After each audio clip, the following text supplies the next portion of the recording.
Go. Magandang araw sa inyo lahat. Ako po si Kier James Bernardo Pemanuel.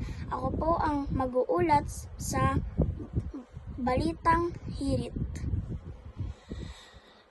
Inanunsyo ng Department of Education ang pagpapatupad ng mid-school year wellness break para sa mga guro at mag-aaral mula Oktubre 27 hanggang 30, 2025.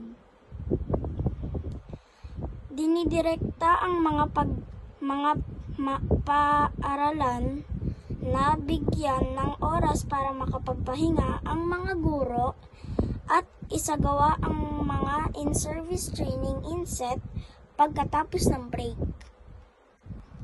Good day, my name is Ambo. I'm here to give you your weather reports. The places are Zamboanga Peninsula, Barm, Palawan, Siquijor, Sarangani, and Sultan Kudarat. Weather condition: cloudy skies with scattered rains and thunderstorms caused by ITCZ. It caused possible flash floods or landslides due to moderate to at times heavy rains. Next, Batanes and Babuyan Islands. Weather condition: cloudy skies with scattered rains and thunderstorms caused by shoreline.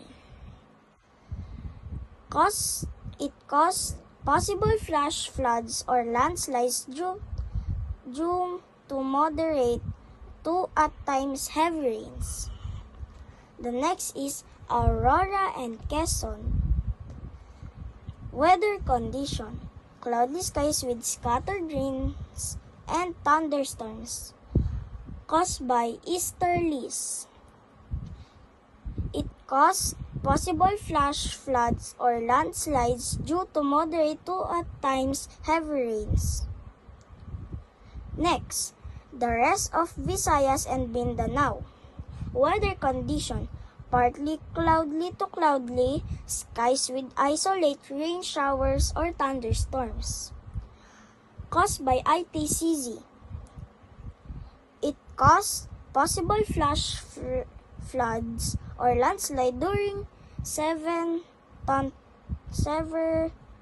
thunderstorms.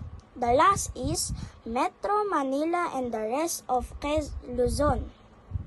Weather condition: partly cloudy to cloudy skies with isolated rain showers or thunderstorms caused by easterlies.